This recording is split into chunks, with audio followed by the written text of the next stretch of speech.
Sa loob ng mga dekada, fighter jet ang namayagpag sa kalamitan. Pinapapatakbo ng pinakamahusay na piloto. Ang multimilyong dolya na teknolohiyang militar na ito ay mahalaga sa paggamit ng superioridad sa himpapawid sa buong mundo. Ngunit maaring mabilis nang matapos ang panahon ng mga fighter kaysa sa inaasahan ng kahit sino. Dahil may bagong paparating at binabago nito ang mga patakaran ng labanan. Kilalanin ang X-Bat, isang jet-powered na autonomous na fighter drone.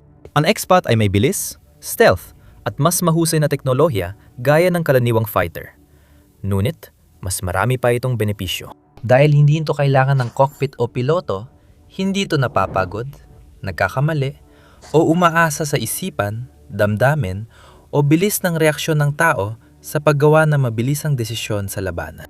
Habang patuloy gumagastos ng bilyon ang malalakas na bansa sa mga sasakyang may piloto, may potensyal ang X-Bat na gawing laos ang mga ito at magbukas ng bagong panahon ng labanan sa himpapawid. Napaka-ambisyoso ng proyektong ito at malaki ang presyo sa Shield AI para magtagumpay.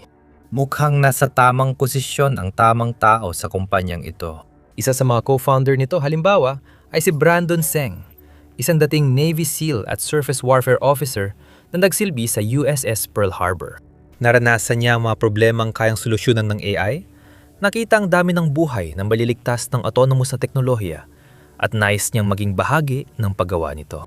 Ang Senior Vice President ng Aircraft Engineering ng kumpanya ay si Arma Harris, na dating nagtrabaho sa SpaceX at pinangunahan ng pag-develop ng Starlink satellite system at Falcon 9 na reusable space launch rocket. Bukod sa pagbubuo ng isang tunay na dream team ng mga lider ng kumpanya, nakapagtatag din ang Shield AI ng matibay na reputasyon para sa sarili nito sa pamamagitan ng pag-develop at pag-release ng dalawang pangunahing produkto sa ngayon, ang HiveMind at VBAT.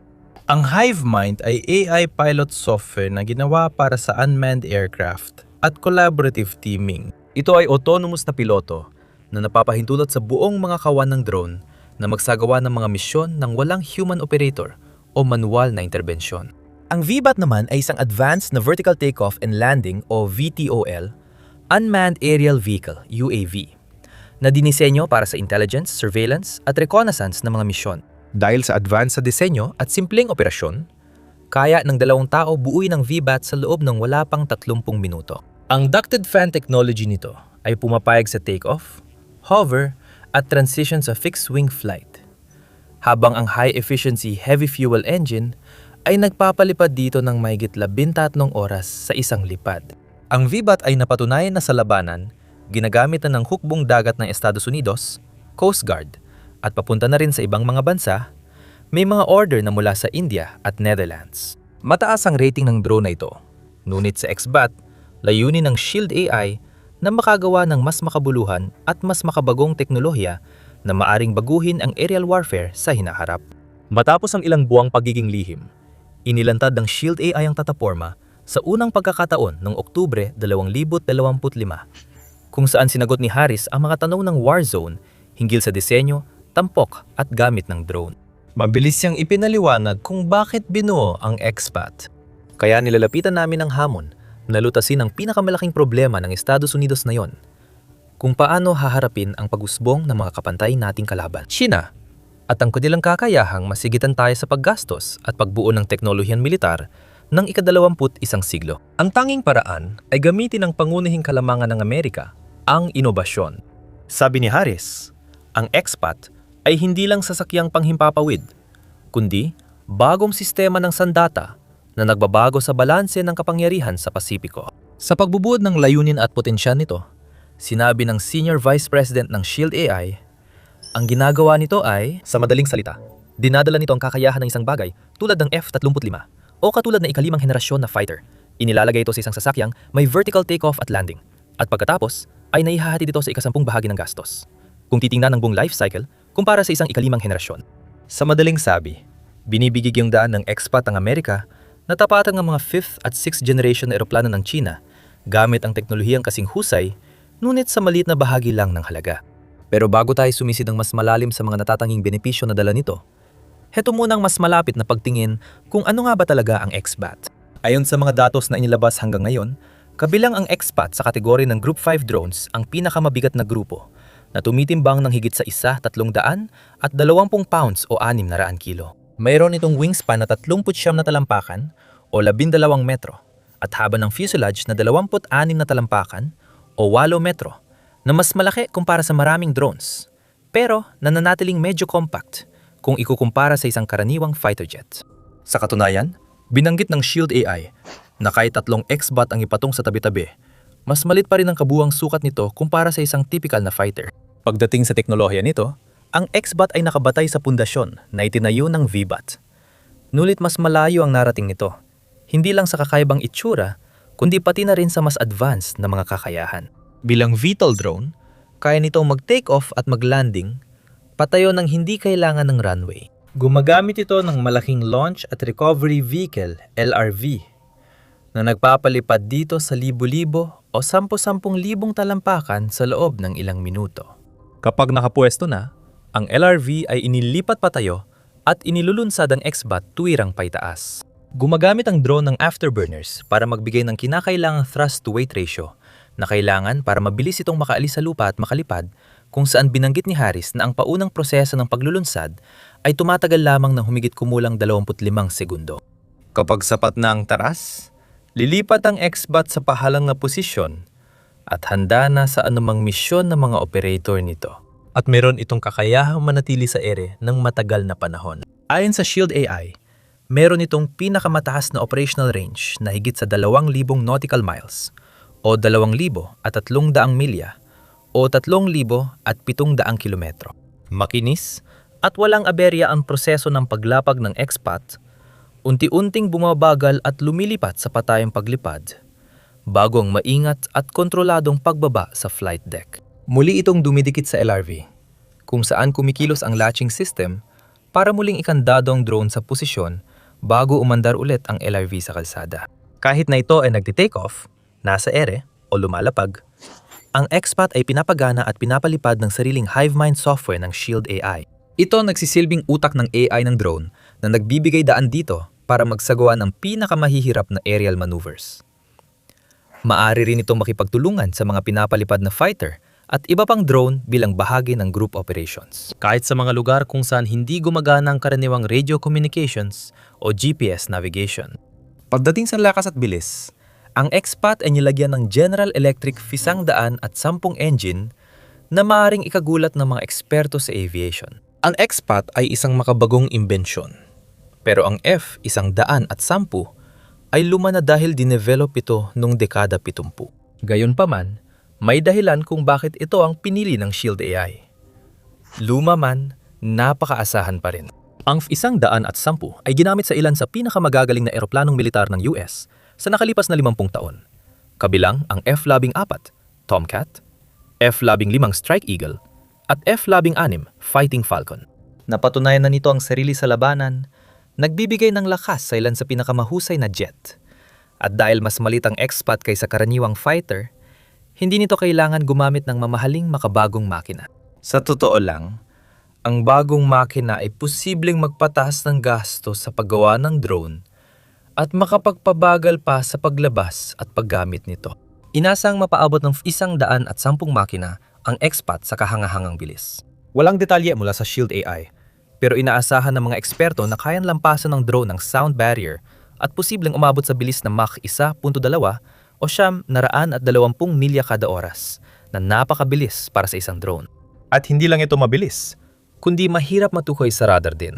Ang napaka-aerodynamic nitong disenyo ay nagpapaalala ng mga kagaya ng B-2 Spirit o B-21 Raider na may matutulis na gilid para hiwain ng hangin, makinis na mga ibabaw para mabawasan ng resistensya ng hangin, at isang compact at mababang profile na anyo.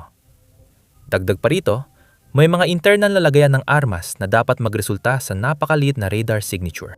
Noong Oktubre 2025, kinumpirma ng Shield AI na ang X-Bat ay nasa development na ng halos 18 buwan at naghahanda na para sa kauna-unahan nitong VTOL na paglipad. Noong Mayo 2026, kinausap muli ni Armor Harris ang Warzone para ibalita ang pinakabagong update tungkol sa drone at mga mas advanced nitong kakayahan. Bago natin pag-usapan ang sinabi niya at ang malaking potensyal ng fighter drone, nanonood ka ng The Military Show. Kung hindi ka pa subscribed, na yon ang tamang oras. Sa panayam, ipinaliwanag ni Harris kung bakit advanced at kapaki-pakinabang ang disenyo ng XPAT para sa mga aplikasyon militar sa hinaharap. Binigyang diin niya halimbawa ang aerodynamics ng XBAT. Ipinaliwanag na ito ay dinisenyo na may mataas na lift-to-drag ratio kumpara sa mga karaniwang eroplano, na nagbibigay daan dito na magbigay ng napakahusay na performance habang nakikruise. Binanggit din niya na matipid sa gasolina ng XBAT, kahit mas malaki ang makina nito kumpara sa ibang eroplano ng parehong laki. Na sa katunayan, ay nagpapahusay dito pagdating sa pag-angat sa ere at mabilis na pag-abot sa cruise altitude gamit ang kaunting gasolina hanggat maaari sa proseso. Sa huli, at marahil pinakamahalaga, tinalakay niya ang bigat ng XBAT. Sabi niya, pinakamabisang paraan ang tail seating para sa vertical takeoffs at landings, pero laging mahirap gawin ito gamit ang karaniwang eroplano. Dahil dito, maraming naunang disenyo ng VTOL tulad ng F-35 at Harrier ay nati-take off at naglalanding ng pahalang bago mag-transition sa paglipad. Kasama dito ang umiikot na nozzle at lift fan systems na bukod sa mahal, nagpapabigat pa sa eroplano. Iba ang paraan ng XBAT gamit ang tinatawag ni Harris na isang simple, diretsahang propulsion system na gaya ng sa F-16. Pinagsama sa sarili nitong espesyal na ginawang LRV, ibig sabihin, maraming mga sistema at bahagi na kailangan para sa VTOL ay nasa loob ng LRV, hindi sa mismong drone. Halimbawa, ang XPAT ay walang landing gear at hindi rin ito kailangan, na kadalasan ay malaki at mabigat. Isang sukat ng sasakyang panghimpapawid at ratio ng thrust sa timbang. Wala rin itong Auxiliary Power Unit o APU, dahil ang LRV ay may sarili nitong battery pack para paandarin ang makina ng XPAT. Ayon kay Harris, ang paglilipat ng mga sistemang ito sa landing vehicle ay nagpapakinis ng hugis ng drone, nagpapalit dito, at nagpapagaan dito. Hindi lang yon ang benepisyo. Dahil autonomous ang XPAT, hindi na kailangan ng piloto, cockpit, life support system, o iba pang teknolohiyang para sa piloto na magastos, kumukonsumo ng resources, at sumasakop ng espasyo. Ang pagiging autonomous ng XPAT ay nagbibigay daan sa maramihang paggawa at paggamit ng mga drone nang hindi na kailangan ng matagal na pagsasanay ng piloto. Halimbawa, maaaring abutin ng ilang taon ng pagsasanay bago maging handa ang piloto ng F-35 sa combat mission. Kahit may advanced na military academy at training, hindi basta-basta may walang katapusang supply ng mga world-class na Top Gun pilot ang US at ibang malalaking military power. Tanging ang pinakamahusay lang ang kwalipikadong makasakay sa mga advanced at komplikadong makinang ito na nagkakahalaga ng $10 milyong o mahigit $100 milyong bawat isa. Kaya laging limitado ang bilang na kayang gawin at ipadala. Binabasag ng XPAT ang mga limitasyong iyon. Kahit may taon ng pagsasanay at karanasan, tao pa rin ang mga piloto. Maari silang magkamali, mapagod, at magdusa ang katawan dahil sa matinding bilis at puwersang gravitasyonal ng fighter jet. Kailangan din nila ng pahinga, tulog, pagkain, tubig, at mga espesyal na kagamitan, kasuotan, at sistema ng komunikasyon. Hindi kailangan ng expat pilot ang alinman doon, at hindi rin ito nararanasan ang parehong mga hamon dahil hindi ito tao, isa itong AI. AI na hindi napapagod, hindi nakakamali, at sa teora, laging alam ang tamang galaw na dapat gawin sa tamang oras, na may agarang pagdedesisyon at napakabilis na tugon. Sa ganong pag-iisip, di natin alam kung gaano kalakas ang expat. Kung ito man ay strike missions, counter-air operations, electronic warfare jamming, o intelligence, surveillance at reconnaissance o ISR, may potensyal itong magpakita ng napakataas na katumpakan at kahusayan. Muling nanahimik ang Shield AI tungkol sa loadout at mission system ng kanilang stealth fighter drone. Kinumpirma ni Harris na pareho ang payload base ng F-35, ngunit posibleng makalipad ito ng doble ang layo. Sinabi niya sa TWZ na dinisenyo ang XPAT para sa iba't ibang kondisyon ng labanan. Sinabi niya, kailangan gumana ito sa disyerto, kailangan gumana ito sa High North, sa Arctic, kailangan gumana ito sa malalakas na alon sa dagat, kailangan gumana ito sa MCOM na mga kondisyon, kailangan gumana ito sa mga kondisyon na walang GPS. Malinaw na, ang XPAT ay hindi ginawa para lang sa isa o dalawang posibleng senaryo ng labanan. Ang drone na ito ay ginawa para sa iba't ibang sitwasyon, handang gamitin mula nagyayalong hilaga hanggang mainit na disyerto ng gitnang silangan. Gaya ng sabi ni Harris, isa itong multi-role na plataforma na nagbibigay ng mahalagang kakayahang umangkop na kailangan ng isang makabagong kapangyarihang militar. Dahil sa dalawang malalaking internal payload buy na kasing laki ng nasa F-35, may sapat na espasyo para sa iba't ibang armas at teknolohiya na tutulong sa expat sa mga layunin nito. Sa mga materyales sa marketing na nilabas hanggang ngayon, binanggit ng Shield AI halimbawa na maaring lagyan ng expat ng ilang air-to-air na mga missile, kabilang ang AIM-174 at AIM-12, pati na rin ng mga air-to-surface na missile gaya ng LRASM at JSOC-1. Mayroon din itong Electronic Warfare Suite na maaring binubuo ng mga radar jammer at iba pang teknolohiya na idinisenyo para magdulot ng kalituhan at kaguluhan sa hanay ng mga kalaban. May dalawang external wet plumb hardpoints ang expat na pwedeng lagyan ng air fueling store ayon kay Harris. Dahil dito, pwede itong mag-refuel ng ibang manned fighter o drone sa airspace. Bagamat ayaw magbahagi ni Harris ng detalye sa stealth capabilities ng expat, sinabi niyang dinisenyo ito para maksimahin ang epekto sa bawat ginagastos gamit ang kakayahan nitong bawasan ang posibilidad na matukoy at ang infrared signature. Binanggit niya ang B-21 bilang pinakamahusay na low observable platform, ngunit napakamahal din ito at sa ilang misyon, hindi naman kailangan ang ganong LO technology.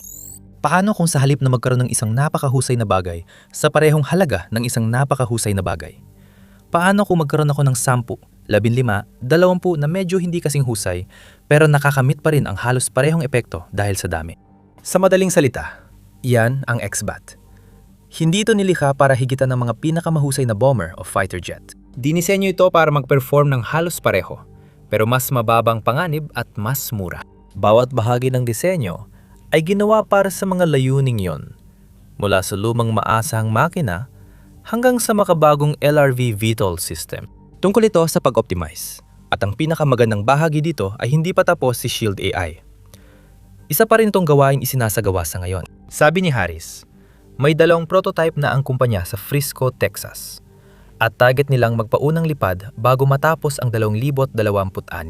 Hindi sila nagmamadali at maingat na sumusunod sa sunod-sunod na plano ng pagsusuri habang tinutukoy ang mga posibleng mapabuti sa disenyo ng XBAT at sinusuri ang datos mula sa labanan ng VBAT para gawing mas episyente, tumpak, at maasahan ang susunod na stealth drone. Sabi ni Harris, hinahanap ng kumpanya ang paraan para makapag-refuel ang XBAT habang nasa ere, para lalo pang mapalawak ang saklaw ng operasyon nito.